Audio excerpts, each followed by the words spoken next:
മറ്റുള്ളവരെ പോസിറ്റീവായി കാണുന്നത് നമ്മുടെ പോസിറ്റീവ് സ്വഭാവങ്ങളെ കാണിക്കുന്നു. മറ്റുള്ളവരെ നെഗറ്റീവായി കാണുന്നത് നമ്മുടെ നെഗറ്റീവ് ഗുണങ്ങളെ കാണിക്കുന്നു. അഗാധമായ കുറ്റബോധമുള്ള ഒരാൾക്ക് തങ്ങൾക്ക് ചുറ്റുമുള്ള ആളുകളുടെ വികാരങ്ങളും ആശങ്കകളും തിരിച്ചറിയാൻ കഴിവ് കൂടുതലാണ്. സ്വയം സംശയിക്കുന്ന ഒരു വ്യക്തി ശത്രുക്കളുടെ നിരയിൽ ചേരുകയും സ്വയം ആയുധം എടുക്കുകയും ചെയ്യുന്ന മനുഷ്യനെ പോലെയാണ്. ഒരു വ്യക്തി എന്ന നിലയിൽ നിങ്ങളോട് തന്നെ ഇടപെടുക. നിങ്ങൾക്ക് ബഹുമാനത്തിന് അർഹതയുണ്ട്. മറ്റുള്ളവരെ നിങ്ങളുമായി ഒരേ രീതിയിൽ കൈകാര്യം ചെയ്യുക. ശരിയായത് ചെയ്യാനുള്ള സമയം എപ്പോഴും ശരിയാണ്. നിങ്ങൾ എവിടെ നിന്നാണ് വന്നത് എന്നല്ല, നിങ്ങൾ എവിടേക്കാണ് പോകുന്നത് എന്നതാണ് പ്രധാനം. നിങ്ങളുടെ ലക്ഷ്യത്തെക്കുറിച്ച് അതിമോഹം ഉള്ളവരായിരിക്കാൻ ഭയപ്പെടരുത്. കഠിനാധ്വാനം ഒരിക്കലും അവസാനിക്കുന്നില്ല. നിങ്ങളുടെ സ്വപ്നങ്ങളും. നിങ്ങളുടെ ജീവിതത്തിൽ ലക്ഷ്യങ്ങൾ നിറവേറ്റുന്നതിന് നിർത്തിയ കാര്യങ്ങളിൽ മുറുകെ പിടിക്കുന്നത് മാനസിക അടിമത്തമാണ്. നിങ്ങൾക്ക് നിരാശ തോന്നിയിട്ടുണ്ടെങ്കിൽ പിടിച്ചു നിൽക്കൂ.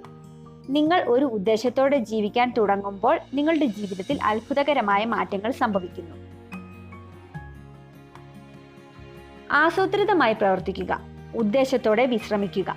നിങ്ങളോ മറ്റാരെങ്കിലുമോ നിങ്ങളുടെ സമയം പാഴാക്കാൻ അനുവദിക്കരുത്. ജീവിതം വിലപ്പെട്ടതാണ്. വളരെ വേഗത്തിൽ അത് പോകുന്നു. നിങ്ങളും കുടുംബവും ഇഷ്ടപ്പെടുന്ന ജീവിതം നയിക്കുന്നതിന് ആവശ്യമായ മാറ്റങ്ങൾ വരുത്താൻ ഭയപ്പെടരുത്. തങ്ങളുടെ വികാരങ്ങൾ ആരോടെങ്കിലും പങ്കുവെക്കുമ്പോൾ കരയുന്ന പെൺകുട്ടികൾ വളരെ നിഷ്കളങ്കരാണെന്ന് പഠനങ്ങൾ പറയുന്നു.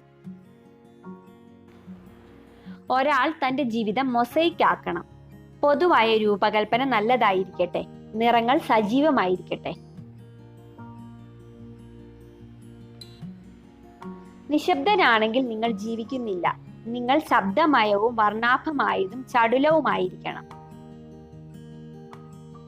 സജീവവും സമ്മതനുമായ ഒരു മനുഷ്യന് ജീവസുറ്റതയുടെയും സംതൃപ്തിയുടെയും മാത്രമല്ല, മറ്റുള്ളവരിൽ അവരെ ഉണർത്താനുള്ള യോഗ്യതയുമുണ്ട്. മറ്റുള്ളവരുടെ അവകാശങ്ങൾ തടസ്സപ്പെടുത്താതെ ഒരാൾ ജീവിതത്തിൽ ആഗ്രഹിക്കുന്നതെന്തും സ്വന്തമാക്കുന്നതാണ് വിജയം. ആദ്യം നിങ്ങളെ തന്നെ സ്നേഹിക്കുക. മറ്റെല്ലാം ക്രമത്തിൽ വരുന്നു. ഈ ലോകത്ത് എന്തും ചെയ്യണമെങ്കിൽ നമ്മൾ സ്വയം സ്നേഹിക്കണം.